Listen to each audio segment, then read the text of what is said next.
Good afternoon, everyone. I hope you are having a very good Friday. It's the end of the week, which is always a nice thing because I think it usually means that we get a little time in the studios. We are here to talk to Andrew Robinson. He is here and he just needs to click the request to join, and I will let him in so we'll be able to talk to him about what his experience is inside of the Netvvrk membership. So Andrew, if you're seeing this, just know that there should be something right beside your profile that says request to join while you're here, and you'll be able to make that happen. And in the meantime, we have people filtering in, which is always fun. And I think a couple last week yesterday we talked about when the enrollment goes live.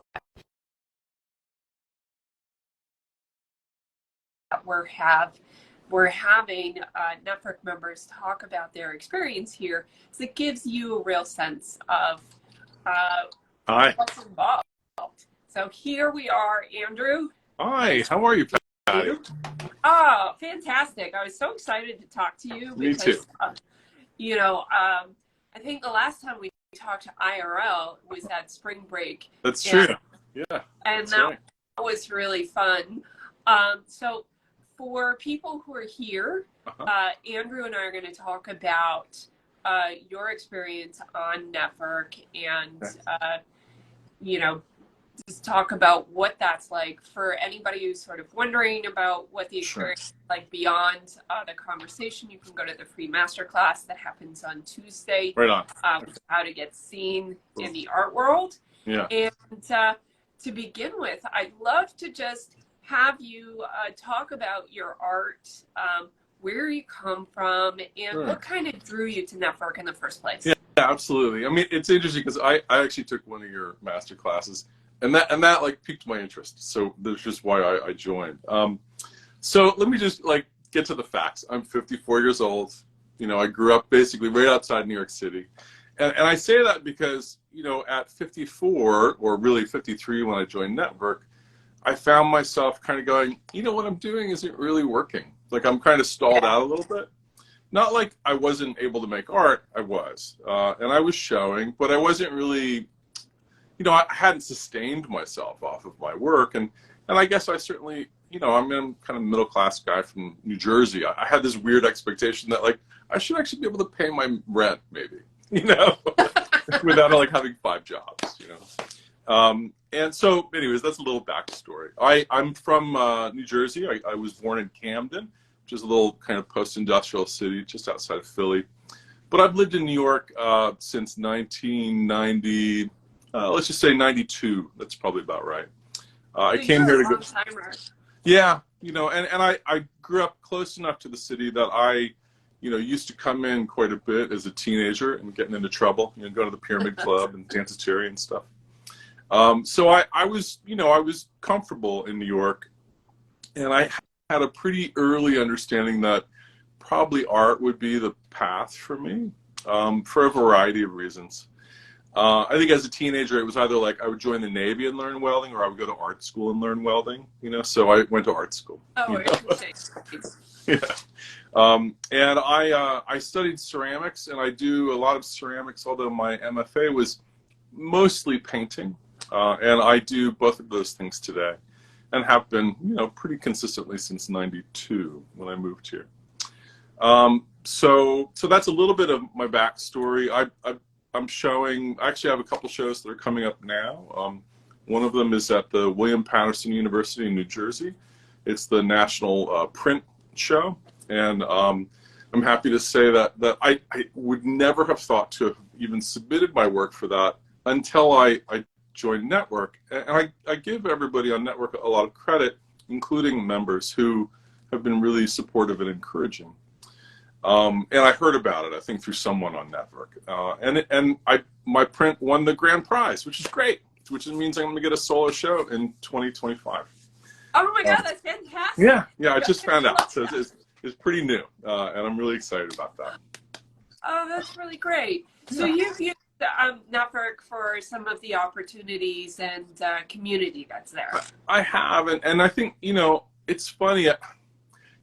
I came into Netvvrk, and it's not like I'm a wallflower. I'm not. I'm pretty gregarious, but I was kind of it's very easy as an artist, and Patty, I'm sure you can speak to this yourself, to get very isolated in the studio. I work alone for the most part, even though I have neighbors and I talk to them periodically. It's really easy to kind of get blinders on, and I have forgotten, or maybe not forgotten, just neglected the notion of like just talking to each other, checking in with each other, listening to other people talk about their own kind of anxieties or excitement or successes, and that's really infectious. So part of the community aspect has been about reigniting some of that stuff. That, to be honest, when I was a student, 30 something years ago, I had that every day. And part of the challenge that I tell my own students, because I also teach today, is to create community, even if it's like really grassroots stuff. Throw a dinner party, all that stuff that you just take for granted. And then as life gets busy, it's easy to forget that. So it's a bit of a mouthful to say the community aspect of Netvvrk has been really quite lovely, and connecting with people all over the world, which is really interesting. Yeah, they really are people from all over the world. I would say that the vast majority of the members are U.S. based. We have Yeah. people, and there tends to be a little bit more on the coastal cities because that's where more artists are located. So that kind of makes sense. So we reflect, I think, to some degree, the demographics of the like sort of larger art world and where artists are located. But one thing that I think is sort of interesting that you brought up is just this idea that you can get really kind of in your studio, just like with blinders on, doing that thing, and how difficult it can be as you get older to to build community, because like you just have a lot more going on. Yeah. And that's one thing that I think when we're younger, we take for granted the amount of time we have, because when we're younger, we don't know. Oh, totally. Please, I thought I was immortal when I was 26. I know. I wasn't. There's also something really interesting about, and not to say that everybody on Netvvrk is, kind of in middle-aged, or I would say, as my sister said to me, since when is 50 middle? And I'm like, okay, fine. I'm so that as a middle. I'm sorry. That said, I think what's interesting about it is it's a fairly broad demographic within the community, but it's also different from, let's say, just going onto social media and feeling like deeply inadequate that I don't have nice vacation photos on Instagram, or kind of just disconnected with Facebook. For a long time as an artist, I've had an A job and a B job. My A job is to come to the art studio and make artwork and kind of work and develop relationships and build, relationships with curators and galleries and collectors and all that stuff. That's a big A job. My B job, though, has been, not small stuff. I worked in the agency world doing design work as a creative director for like 17 years. So, the reason why I bring that up is because I learned a lot about like project management in my kind of quote unquote day job. And I had kind of forgotten to bring that into my work, my primary work, the reason why I moved to New York, which was to run my studio and make art. So in a funny way, being around other people who have also had similar experiences helped me go, oh, actually, there's this whole tool chest of stuff, of lived experiences that I have that I can bring to bear in the studio. And that's been exciting to see other people do that and to learn from them as well. So anyways, community, huge for me. The other part of it, Patty, that I found really kind of both funny and entertaining, and incredibly informative is the curriculum that you and your peers bring to the table. Years ago, maybe 10 years ago, I was part of a thing called the Artist Summer Institute, which is the LMCC, Lower Manhattan Cultural Council, and Creative Capital ran a weird weekend where they pulled 50 names out of a hat, and they invited all these different artists from all different disciplines. And we had to remember right. hearing about that. I don't think I was there, but I remember that. It was like a weird boot camp, like Netvvrk, where we were like forced to live in basically an abandoned corporate office on Wall Street, and it was fantastic. It was fantastic. And each day we had different people come in, including people like Jeffrey Gibson, the painter, sculptor painter, who made us do like an elevator pitch, which was really funny. And then they brought in like a coach from Beverly Hills who talked to us about how to mingle at a cocktail party with influence. It was like completely bananas. And then they brought in like a financial, a fiduciary from the Studio Museum, in Harlem. And it was an incredible 5 days of intense, kind of, in a weird way, a place where we were holding each other to account. And I bring this experience up because when I came to, I'd set goals with my peers in that group. And I had achieved all those goals within 1 year of doing that thing. And it was a real revelation. Like, I got a gallery, I had a solo show, I did stuff. And when I was feeling a little, not stuck, but a little kind of unmoored, I saw what you and William and your peers were doing at Netvvrk, and I thought, I feel like I need an accountability group, which is something that you do in Netvvrk. And so I came on to the group, and I found people who I had been in the Artist Summer Institute with, people like, my friends Laura and a couple of other people who are members, or people who have been guests on that you've interviewed, and I reconnected with them, and again started setting goals again and trying to be a little bit more strategic. This is like not stuff that you learn in art school. At least it wasn't when I was in art school, and I teach it in art school, and I know they don't teach this. So it's funny. Even for myself developing the curriculum, I was initially resistant to some of that stuff, and I think partially it was because it felt sort of tedious to me. Goal setting is not sexy. There's it doesn't it's not the same as like going into a studio and like putting your creative effort into a thing that you like birth into the world. Sure. But you have to do it. Right. And once we started really sort of developing that together, because all of this happens not just like because it's birthed out of my brain, but because I'm talking to artists all day. Right. Like a lot of it really became clear how important those sorts of things were, and how I think I'm somebody who just did that without even thinking, and coming up with the I guess kind of templates and formulas so that you can do that yourself. It's been really interesting, and I can see already like how well that's working. So I like that you brought that up, because it really is a kind of key part of what we're doing. I think there's thank you, and I agree with you. I mean, it's helped me, and I could just only speak from my own experience. The other thing that's been really eye-opening for me is, and again, it's ironic, deeply ironic, because I teach I teach at Parsons School of Design, and I love teaching there. The students are great, and my peers are wonderful.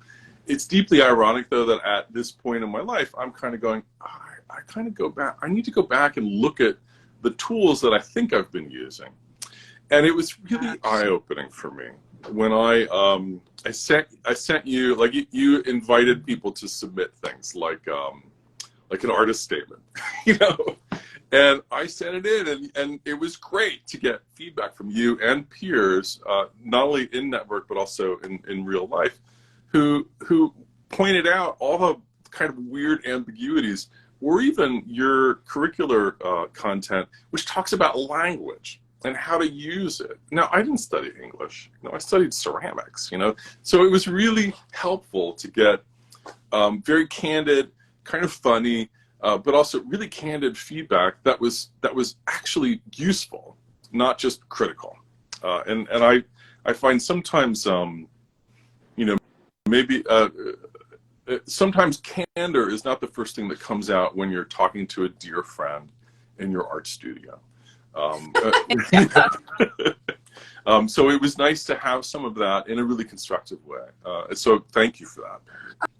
Of course. I mean, I think the way that the community is, I've tried to support the community in this way, and I think the community reflects these values back, is that, there shouldn't be a social cost to giving honest feedback, right? Yeah, you don't have to be a jerk about it, but you can be really helpful. Yeah. Yeah, no, absolutely. And I think in a funny way, and this might sound a little odd because, I think we're surrounded by social media and there's all this kind of weird pressure about it. This is a little bit different because it's kind of a closed community, which is why Artist Summer Institute came to mind, because that was a closed community of people. And I got to be honest, I still talk to some of those people 10 years later, I also want to share with you something that I hadn't told you. I was at an art opening at a friend of mine's show up in Hudson this past fall. Okay. And I'm sitting there in the opening, and 3 people from Netvvrk walked right up to me and that said, "Andrew." And I didn't know them in real life, but they were people that I'd been talking to or had seen in like a video chat, with William or others. And it was great. So it was nice to form some real world relationships with people I've met here.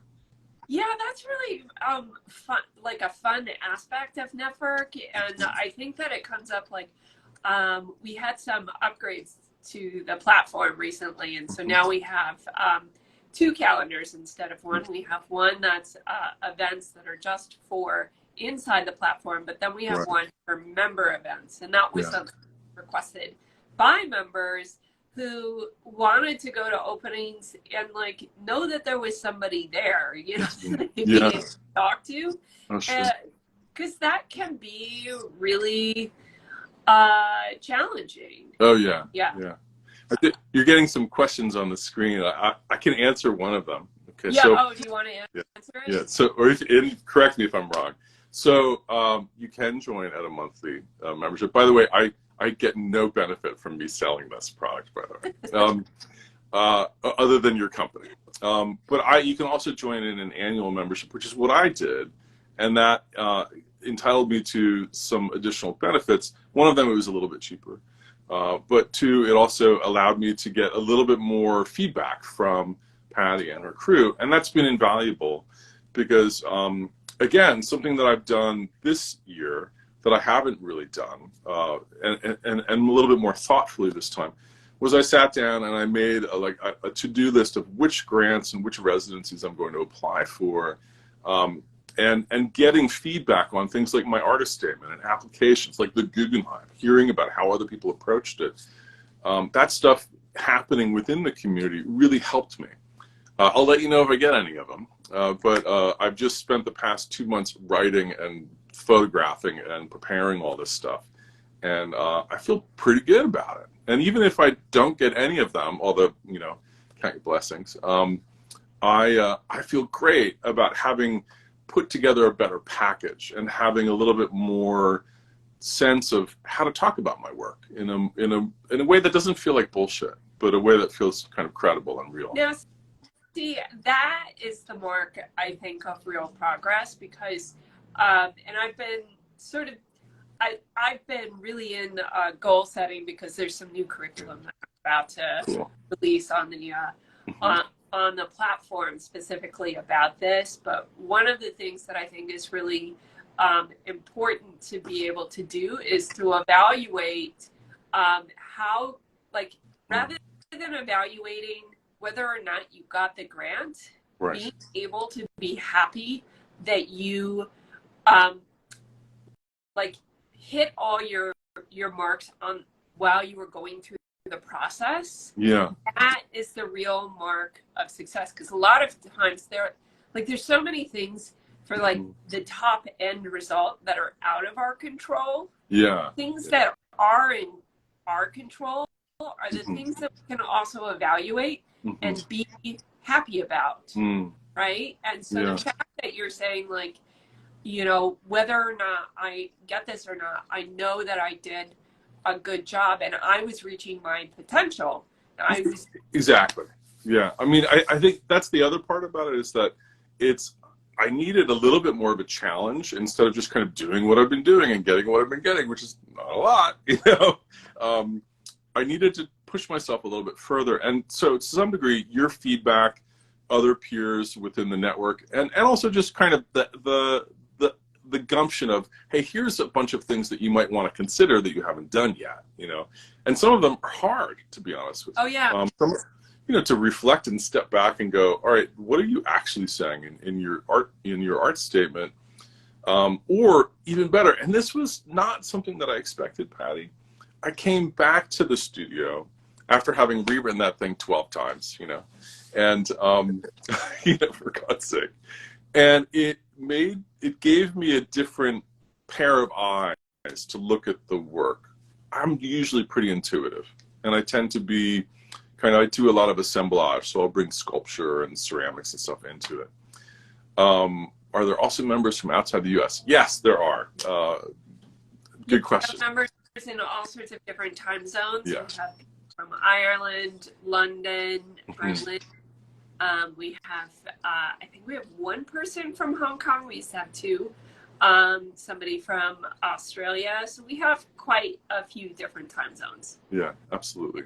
And I've engaged with a couple of the folks in London who were doing not work like me, but were touching on themes that I was touching on. And that came out of an asset review where we gathered on Zoom with William and looked at work together. And that was really kind of fantastic, actually.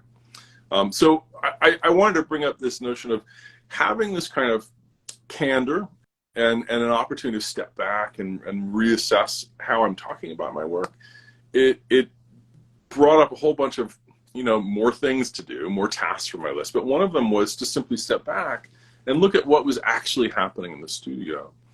And it's not like I don't do that, but to sit down and use a different part of my brain, a verbal, analytical, reflective part of my brain. Ironically, something that I make my students do, but I don't do myself. So, and I started to see patterns in my work that I think I'd always been aware of, but I started to become a little bit more decisive. I started to edit more in the same way that I was editing more in the way that I was talking about my work. And that is not something that I would have thought I would have been okay with, but it actually changed my attitude in the studio. And that was, you know, kind of a weird soft benefit, but a really valuable one. I mean, ideally that's the way it does work, in my estimation. It doesn't always, but like Sure. I think it's great when that does happen. I mean, I think the other thing that you're kind of speaking to here that is interesting to me is that the steps themselves can be, like when you say them out loud, they sound fairly straightforward, like Right. reflect in the studio, right? Like Yeah. that, it sounds simple. Yeah. It's not easy to do. Yes. Yeah. Right? And I think that's where sometimes we get we get a little bit confused because we think these things, because they sound simple, should be easy. And it's the consistency that's required of these tasks that can be very difficult. And that's really what a community is designed to support. Yeah. Is that like the ongoing nature of these tasks. Right. I mean, yes, absolutely. And I think, again, it's not something that I would have initially been not uncomfortable with. It wouldn't have been my impulse to go, okay, I'm going to do an accountability group where people come in and tell me what's wrong with my website or whatever. But in fact, I did that, and it was really invaluable. And I still talk to these people, you know, fairly regularly. It reminds me I have to set up another studio visit with someone. But also to prompt somebody, like recently I just ran into a friend of mine who had a studio visit with yesterday. And he turned to me the other day and he said, "You need to talk to this dealer and show them this work." And I was like, I hate it when people do this to me. But he was absolutely right. And he helped remind me that I had an in with this conversation, that it wasn't just something terrifying and cold, but I actually had a relationship with this person. And all I had to do was take the action. Very difficult. It's like going to the gym. You know, I hate going to the gym, but I have to. Nobody likes going to the gym. They like being done at the gym, right? Like afterwards. Exactly, Yeah. Patty. I think William Bahida, the artist advisor that we have inside the program, said he calls Netvvrk like the art gym. So. Oh, it is. It definitely. I mean, it's interesting too because because I'm also an educator. I have to deal with the assets, the language of that world too. And my friend Laura said to me, she's also an educator. We were talking about notions of creating like equity inclusion statements in our packets for applying to teaching jobs, or even thinking about like how do you write an educator's philosophy. And I was pulling my hair out, and she and I sat down, and she kind of went through her own kind of take on it, and it was completely different from how I had imagined it.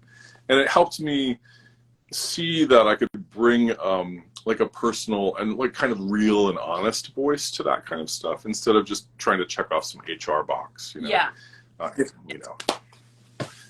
Anyway. Nina, I see that you have a question, but I'm not sure I fully understand it. Is it ever too early to join in that I am just now developing a body of work full time? I'm not sure I can't quite parse that, but if you want to rephrase it, I think we'd be is it ever too early to join Netvvrk, right? Yeah. You're just now developing a body of work full time. You don't have to be a full-time artist to join. I mean, most of the members have other jobs. Sure. I think I would, in the way that I say it is that you should be out of art school for at least 5 years, and you should be a practicing professional artist, meaning you don't have to make your living off it.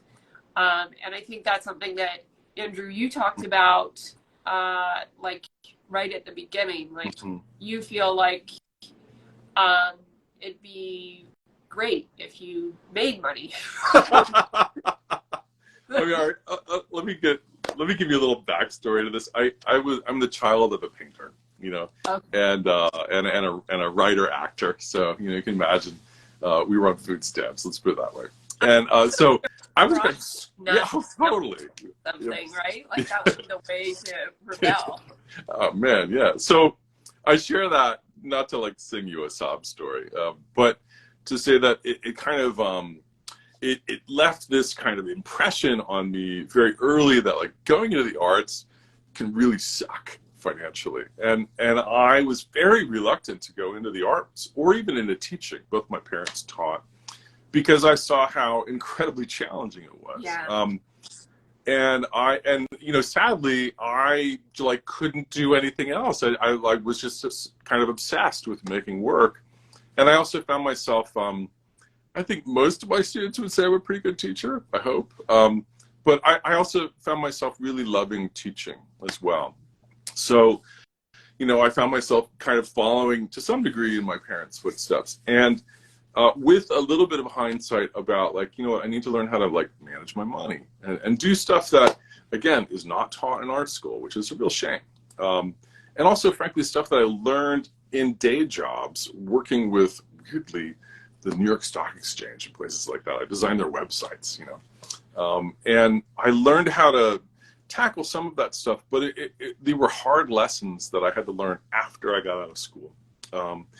And I share this with you not to say, oh, art is a route to poverty. It's not, but I also think it's really important that we're honest with ourselves in the community. That oh, thanks, Danny. That's one of my students. That we're honest with ourselves. That it is incredibly challenging, and there's a lot of work to do to sustain a life in the arts. And some of that is money work that is often kind of downplayed or talked about like it's not important. But the reality is I need to pay for oil paint. I need to pay my electric bill for my kiln. I need to, do all that stuff. And ideally, my goal is to sustain myself through the sale of my work. But, I'm not going to lie. At 54, I still have to do other stuff too. And that's real. Anyways, I'm not saying that to scare anybody away who's thinking about that. I just think it's important. Oh, no, I think it's really important that we're honest about what the opportunities actually are.